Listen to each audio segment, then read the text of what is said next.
Right. So, John Bailey from the University of London. You're one of our customers, and I saw you on the national news last week about one of your projects. I thought it'd be really interesting to talk to you about the project to see if others can repeat what you've delivered and get the same benefits. So, you introduce yourself first, please, and then tell us what the project's all about. Hi everyone, my name's John Bailey. I am Head of Sustainability at the University of London, which the main thing is kind of looking after anything to do with sustainability, corporate social responsibility, cutting carbon, reducing waste, all sorts of different things, including beekeeping. Excellent. We're going to talk about beekeeping today. So tell us all about that project. Where did it come from? What was the idea? What was the benefits? What were the drivers?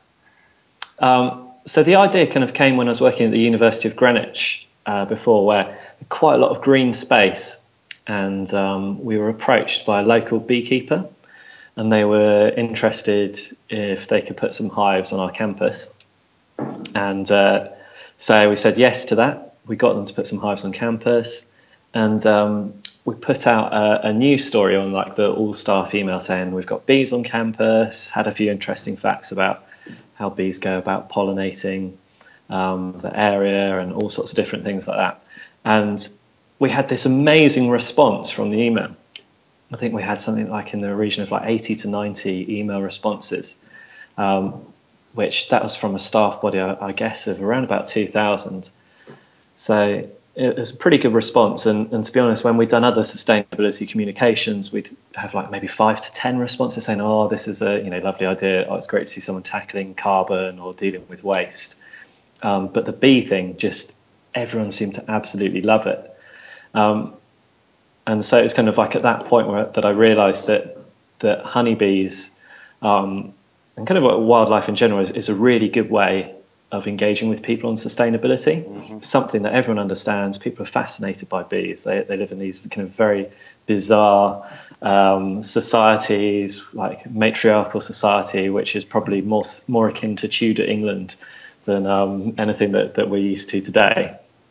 And it was a great kind of like way of opening the door to speak to people about sustainability. People were interested in what we were doing as a result of that. And I think certainly at Greenwich it helped us kind of get more people interested in sustainability and helped us kind of progress the sustainability course. So when I started at the University of London, which is about 3.5 years ago now, I was pretty keen to get bees involved as well. Mm-hmm. And try and use that as a similar way of engaging with people. And it's totally true. We sell like over 100 jars of honey in our cafe. We have people tweeting about the bees. We have staff members doing beekeeper training and stuff like that. So it works really well, and it's a really good way of engaging with people on broader sustainability issues. Great. So why do you think bees and wildlife are more palatable than, let's say, I don't know, a switch-off campaign or a let's recycle more plastic campaign or something like that? I think it's because it's so visible. If you put a wildflower planting in one of your like spaces on the university grounds, or if you put in beehives, people can see that. They can see the immediate impact. We have people that they'll walk through Russell Square on their way to the shops to go and get their sandwich for lunch, and they'll see honeybees in the flower beds, and think, oh, these are University of London bees. Isn't that cool? That's great. Whereas if you're saying like, oh, let's switch stuff off, I think people understand the message, but like, you're doing it for this kind of like global impact to try and stop the sea levels or stop global warming to a certain level and stop sea levels rising. So you don't see any immediate impact. Yeah, you can feed back to people with kind of carbon, energy savings, financial savings and stuff like that, but it's not the same as seeing a bee on a flower or picking up a little jar of honey. Or like walking through a park and seeing, oh, this has been done for pollinators or for biodiversity or whatever. And is it common knowledge about the problems with bees and the fact that the sort of declining in population and that's got a big knock-on effect through the sort of pollination and other things? That biodiversity. Yeah, I think it is. I think it's not 100% the knowledge on that, but I think a lot of people are aware of that. There's certainly been a lot of news coverage about bees. No doubt the news reporters found similar things. Like, oh, when we run a story on bees, loads of people look at it. Yeah, right. It's great. It's great content. People are interested in it. And awesome. Yeah, people like Bill Turnbull, who is the kind of like BBC breakfast morning presenter, kept bees and talked about it on there. Okay. You just think like millions of people are seeing that. And you mentioned some outputs, i.e. jars of honey. Are you relating it to catering, or what's happening there? Yeah, so actually our caterers helped finance the bees in the first instance. So we looked at the costs of hiring a professional beekeeper to come and visit the bees for half an hour once a week during the summer. And she comes every 2 weeks or so during the winter. The hives, a few bee suits, and all of that came to, I can't remember exactly how much, but somewhere between like £1,500 and £2,000 to get ourselves established and set up and have someone who was a professional and knew what they're doing to be checking on them regularly. And our caterers, Aramark, kind of like big, huge US-based company. But they saw this as a really good opportunity for their CSR credentials. Yeah, fantastic. They've got a contract that's worth a lot of money with the university, and so it's a relatively small amount of money for them to commit to that, and they get good publicity from it. They get to sell the honey in the cafe, although I would add they don't actually take the money from the cafe. They give that back to us so that we can invest in new beekeeping kits and stuff like that. But yeah, that strikes me. They saw it as a nice thing to do, I think, and something which chimed well with their sustainability and CSR. And that also something we were talking about a little while ago, a couple of weeks ago, when you were talking about how the corporates can link up with projects and something. But Aramark could really increase the scale of the impact of this, couldn't they, with their other customers? Is there are they exploring this with other customers? To be honest, I'm not sure if they are. Right. We've got a really good account manager. Who was keen to kind of like take it up. I had a couple of meetings with their head of CSR. She's now left. So I don't know if it is on their radar, but, I think like everyone at Aramark has seen the value of it here. Yeah. And I think our account manager takes a few pots and gives them to a few key people within the Aramark kind of family. So they get to have a little taste of I suppose the success of the bees, or however you want to put it. Yeah. Well, I totally read this blog, and it might increase the impact. Now, there's another spin-off project out of the bees. Can you tell us a little bit about that? You talking about moustache wax? Yeah, I am. I used to buy moustache wax, and I noticed that the main ingredient of moustache wax is beeswax. So there was one time when we're visiting the hives, we're putting out the frames, and as we lifted off the lid of one of the frames, there was this brand new section of honeycomb, and it was in a part of the hive that we didn't want the bees to be building an extra layer of honeycomb, so we had to kind of take it out and get rid of it. And I thought, can I take that? And the beekeeper was like, yeah, of course you can. So I took it home and then attempted to make my own moustache wax. Got a kind of like a rough recipe, experimented a little bit with different amounts of beeswax and different amounts of other ingredients, and then ended up developing a wax which I thought was better than the one that I was buying.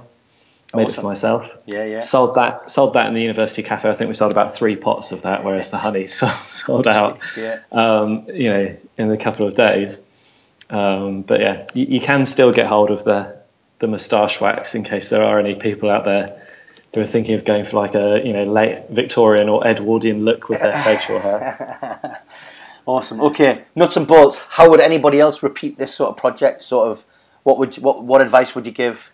How do you go about getting agreement for getting a hive on site and all those sorts of important details? I'd say the first thing to do is engage with the local beekeeper if you can. And just tell them that you're interested.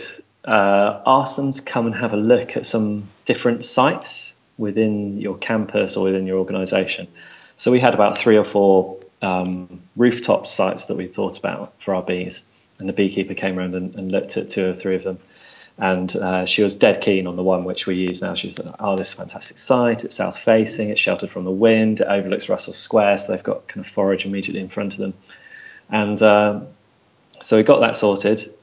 And I then had a meeting with the director of the institute, which is within that building. So for us, it's the Institute of Advanced Legal Studies. Mm-hmm. And the director is a lovely chap called Jules Winston. So I arranged to have a half-an-hour meeting with him.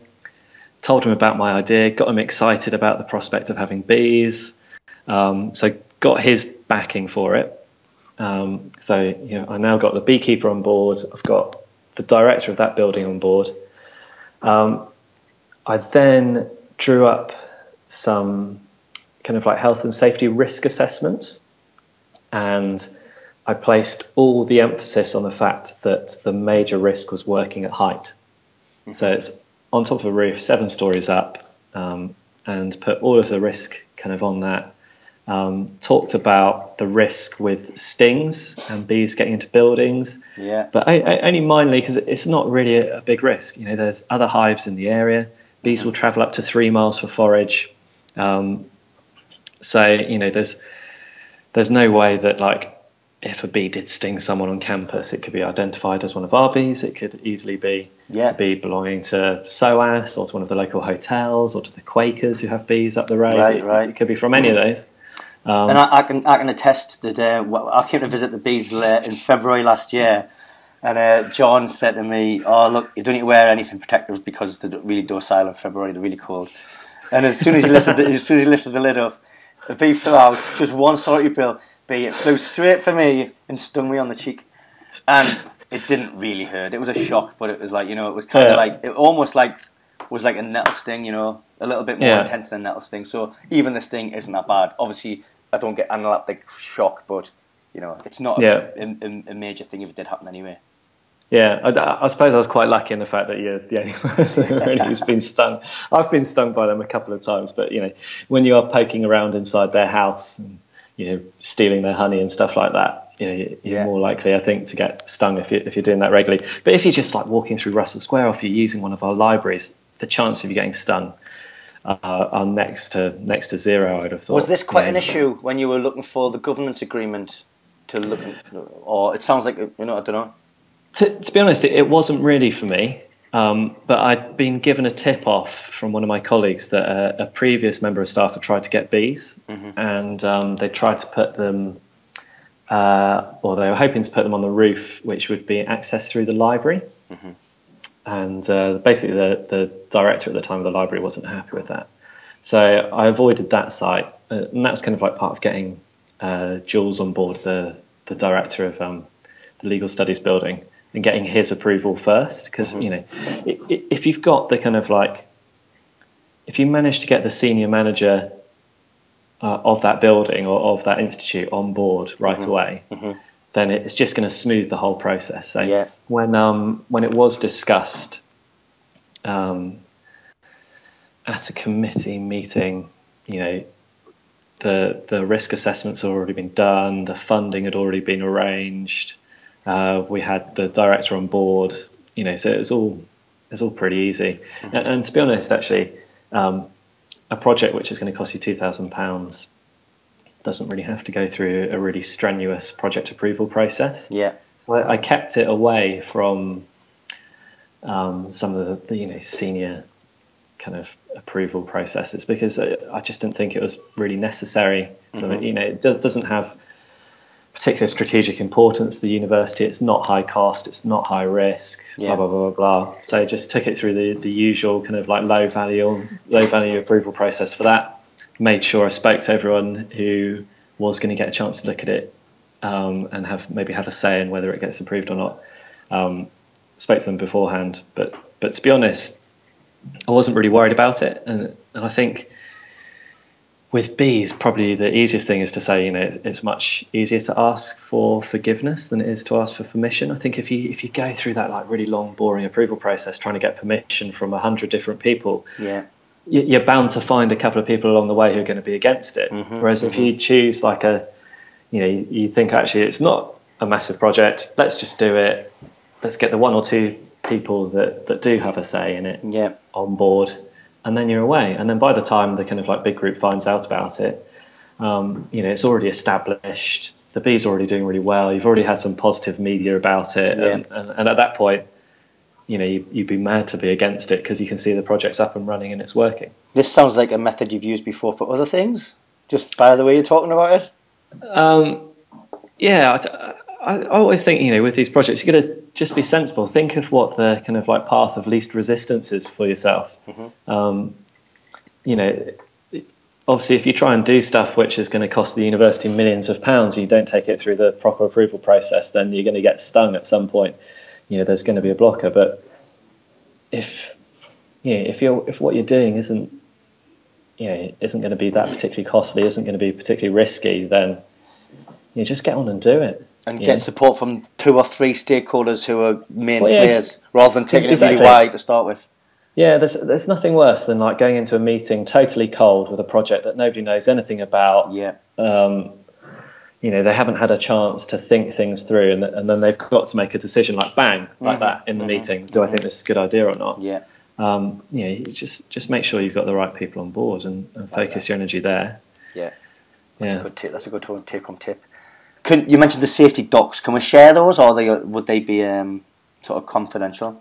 Yeah, I don't see any reason why we wouldn't be able to share them. I think you could probably get them if you did a freedom of information request. Right, yeah. Can we see your health and safety risk assessment? One of the things which did require a little bit more work was when we started doing the beekeeper training for staff. So, I'm a member of the facilities management department. I've had like proper site surveys and stuff, and so I'm kind of like considered a sensible enough person to be working at height or whatever, or have access to roofs and areas that other people can't get access to. But obviously, if you're taking 10 staff up onto a roof, we had to put up temporary barriers, so just to show where people could move around within, so that they're not going too close to the edge. There's no risk of falling. We had to get more bee suits. We had to do a broader risk assessment for that. But by that point as well, people are interested in the bees. People want to go and see the bees. So you've got let's do it sensibly and do it in a risk-free way, or risk minimised way. And people are already keen for it by then. Yeah. And what did you hope to get out of it? It's a very good illustrator of circular economy, so there's loads of like educational factors in it. Yeah. But you mentioned it didn't have any real strategic impact. So what were you hoping to get out of the project, and what are you getting out of the project? I suppose it doesn't have like a major strategic impact for the university. It's not going to affect what any of the other university departments are doing. Although there's definitely a strategic impact for me, and the fact that I find it easier to engage with people on sustainability as a result of having the bees. I get to provide updates to the university, so people, when they see my name where I've provided an update, hopefully they think, oh, maybe it's a story about the bees, or like, oh, that's the bee guy, let's see what he's got to say. And we put stuff about them in our sustainability report as well. Yeah. So I'm thinking maybe more people are going to be looking at our sustainability report because they want to see various different things. Got you. And even, just trying to keep it interesting. So it is very strategic, really. Sorry to jump in, but it is actually strategic because it's like a gateway information for anything else, isn't it? Any other sustainability project. Yeah, it's kind of a comms strategy, really, or an engagement strategy. It's a comms strategy. It is a comms strategy. But one of the things we did this year, which we hadn't done before, is we actually had samples of our honey tested under a microscope to see what pollen grains were in the honey. And then this tells you where the bees have been going to get their forage. So we were able to kind of like show our last batch of honey had like wild privet, cotton easter, buddleia, a tree called the tree of heaven, lime tree, stuff like that. We made nice little infographics about that and put that on Twitter, put that on the staff intranet. So it's another way for people to engage with the bees in a different way. Yeah. Can we see some examples of that as well? Did you send them over? Yeah, of course. Yeah, I'll send you all of that. Great. Look, I've had you for 20 minutes there. So any last sort of top tips you'd like to give anybody else about delivering this similar project? I'd just say, just get on and do it. I've seen colleagues at other universities get really bogged down in the health and safety stuff, but it's really not a health and safety problem, or it shouldn't be treated as such. And there's loads and loads of evidence that shows you how far bees are travelling.